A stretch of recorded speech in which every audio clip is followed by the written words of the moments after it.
মহামান্য আপনারা জানেন যে আমাদের পশ্চিমবঙ্গ বিধানসভাতে একটা এমন ঘটনা ঘটেছিল যাতে আপনারা সাংবাদিকরা আমার কাছে অভিযোগ করেছিলেন যে বিরোধী দলের নেতা তিনি যখন পৌরবিগতে ঢুকছিলেন আপনারা তাকে কিছু জিজ্ঞাসাবাদ করছিলেন, তখন তাদের ওপরে যারা সিআরপিএফ এর সিকিউরিটি গার্ড ছিল তারা এমনভাবে আক্রমণ করেছে এবং তাদের বন্ধুদের পেছনটা দিয়ে গুঁতো মেরেছে, অনেকে ইনজিওর্ড হয়েছিল। আমার কাছে চিঠি আপনারা দিয়েছিলেন।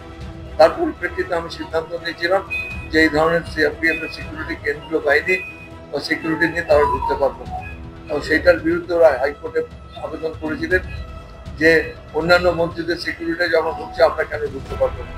এবং আমরা বলেছি যে আমাদের এখানে আর্মসে কোনো সিকিউরিটি ঢুকবে না, এবং আপনারা লক্ষ্য করে দেবেন যারা সিকিউরিটি আছে তারা হয়তো আমাদের অধিবেশন কক্ষ পর্যন্ত পৌঁছে দিয়ে তারা চলে যান। এবং হাইকোর্টের যে অর্ডার রয়েছে তার মান্যতা দিয়ে আমি সমস্ত মন্ত্রিসভার সদস্য সব বিধায়কদের কাছে আবেদন করেছি আপনারা আপনাদের প্রাইভেট সিকিউরিটি যারা আর্ম নিয়ে ঢুকবে তাদের ঢুকতে দেওয়া হবে না, এবং শুধুমাত্র মুখ্যমন্ত্রীর ক্ষেত্রটা বাদ দিয়ে মুখ্যমন্ত্রীর সিকিউরিটিটা আমাদের বিধানসভাতেও যত গুরুত্বপূর্ণ বাইরেও ততটাই গুরুত্বপূর্ণ।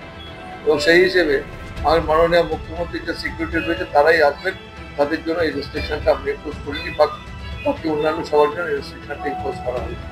যদিও মাননীয় মুখ্যমন্ত্রী কোনোদিনই আর্ম সিকিউরিটি নিয়ে বিধানসভায় আসেন, আজ পর্যন্ত আমরা দেখেছি। আপনারাও লক্ষ্য করে দেখবেন মাননীয় মুখ্যমন্ত্রী যখন ঢোকেন তার প্রাইভেট সিকিউরিটি বলতে একজন দুজন আসেন, আর বাকিরা যারা রয়েছেন তারা একটু ভেতরে ঢোকেন না, আর্মস নিয়ে তো ঢোকেনই না। সুতরাং আমাদের যে হাইকোর্টের নির্দেশিকা সেটা মেনেই আমরা সবাই করবো।